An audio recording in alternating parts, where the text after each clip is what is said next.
അതൊക്കെ ഈ പള്ളിയുടെ ഫ്രണ്ടിൽ മണ്ണുത്തി പള്ളിയുടെ അറിയാലോ, ആ റോഡ് സൈഡിൽ വണ്ടി ഇങ്ങനെ നീളത്തിൽ പാർക്ക് ചെയ്യുക. നീ നീളത്തിൽ പാർക്ക് ചെയ്തൂടെ? നീ എന്തിനാ ഗേറ്റ് ബ്ലോക്ക് ചെയ്ത് പാർക്ക് ചെയ്തത്? ആൾക്കാർക്ക് ബുദ്ധിമുട്ടാക്കിയത് എന്താ? അപ്പോൾ ഉത്സാഹം ഞാൻ 2-3 ദിവസം അങ്ങനെ പാർക്ക് ചെയ്ത് നോക്കി. പക്ഷേ അപ്പോഴും ഈ പള്ളിയുടെ ബാങ്ക് വിളി കേട്ടിട്ട് എനിക്ക് കൊണ്ടുവരാൻ പറ്റുന്നില്ല. ഈ ഗേറ്റ് ബ്ലോക്ക് ചെയ്ത് പാർക്ക് ചെയ്താൽ ഇവർക്ക് കയറാൻ പറ്റാതെ വരുമ്പം അവരെന്നെ വിളിച്ചുണർത്തുമല്ലോ. എനിക്ക് ഭയങ്കര ഫീലിംഗ് ആയി യൂനിസിക്ക. ഞാൻ പിന്നെ പള്ളി കമ്മിറ്റിയായിട്ട് ബന്ധപ്പെട്ട് മണ്ണുത്തി അറിയാമല്ലോ, അവരൊക്കെ ഇങ്ങനത്തെ ഉള്ള കാര്യങ്ങൾക്കൊക്കെ ഭയങ്കരമായി സഹകരിക്കുകയും ബന്ധപ്പെടുകയൊക്കെ ചെയ്യും. അവരുമായിട്ട് ബന്ധപ്പെട്ട് പള്ളിയിൽ കിടത്തി അവനെ. പിന്നെ അവൻ പള്ളിയിലാണ് ഞങ്ങളുടെ കൂടെ ഭക്ഷണം കഴിക്കാനും പോകാനും ഒക്കെ. ഭയങ്കര നമ്മുടെ പള്ളിയിൽ തന്നെ ഒരു നമ്മുടെ കൂടെ ജീവിക്കുന്ന ഒരാളായി മാറിയത്. ഒരിക്കലും അവന് ഞാൻ നാട്ടിൽ പോയി, ജുമാ കഴിഞ്ഞിട്ട് നാട്ടിൽ പോയപ്പോൾ ഒരു ഞായറാഴ്ച മോദിൻ ഉസ്താദ് രാവിലെ എന്നെ വിളിച്ചിട്ട് പറയാം, ഉസ്താദ് എന്താ പത്രം നോക്കാം, ഒരു ആക്സിഡൻറ്റ് വാർത്ത പത്രത്തിൽ കൊണ്ടുവന്നു. അപ്പോൾ അവൻ വാട്സാപ്പിൽ എനിക്ക് അയച്ചു തന്നു. അപ്പം ഞാൻ നോക്കുമ്പം സേലത്ത് വെച്ചിട്ട് ഒരു വണ്ടി ആക്സിഡൻറ്റിൽ മുഹമ്മദ് അലി എന്ന പേര്, മുഹമ്മദ് അലി മരണപ്പെട്ടു. നല്ല നമുക്കൊരു നമ്മുടെ പ്രിയപ്പെട്ടവർ മരിക്കുമ്പോൾ നമുക്ക് മാനസികമായി ഉണ്ടാകുന്ന ഒരു ആഘാതമില്ല, അതേപോലെ ഭയങ്കര ആഘാതം.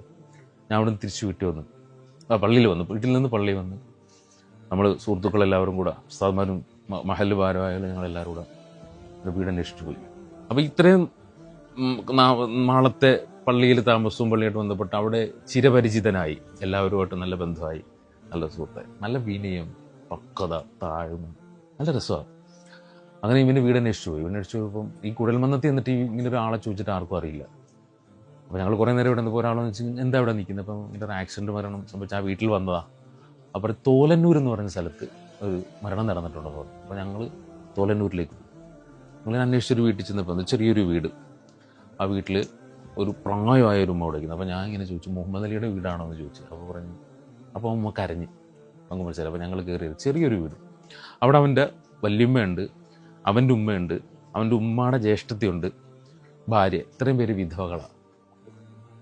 അപ്പം അത്രയും പ്രാരാബ്ധ ജുമാപ്പ മരണപ്പെട്ട.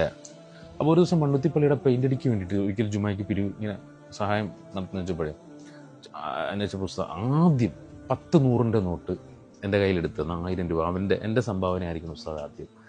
അപ്പം ഞാൻ അന്നേരം വിചാരിച്ചേ ഇവന് അത്യാവശ്യം സാമ്പത്തിക ഭദ്രതയുള്ള വീട്ടിലെ ആയിരിക്കുമെന്ന്. പക്ഷേ അവൻ്റെ ജീവിത പ്രാരാബ്ദങ്ങൾക്കിടയിലൂടെ അവൻ ഓടുമ്പോഴും അവൻ്റെ ചുറ്റുവട്ടത്ത് നടക്കുന്ന കാര്യങ്ങൾക്ക് കാതോർക്കുകയും പള്ളിയുമായി ബന്ധപ്പെട്ട കാര്യങ്ങൾ ബന്ധപ്പെടുകയും, അങ്ങനെ ഞങ്ങൾ പിന്നെ അവിടെ നിന്ന് ദുആ ചെയ്യും. നമ്മൾ ചില പ്രിയപ്പെട്ടവർക്ക് വേണ്ടിയിട്ടുള്ള ദുആ ചെയ്യുമ്പോൾ നമ്മുടെ ഹൃദയം തുറന്ന് ദുആ ചെയ്യുന്ന ചില നേരങ്ങളുണ്ടാകും.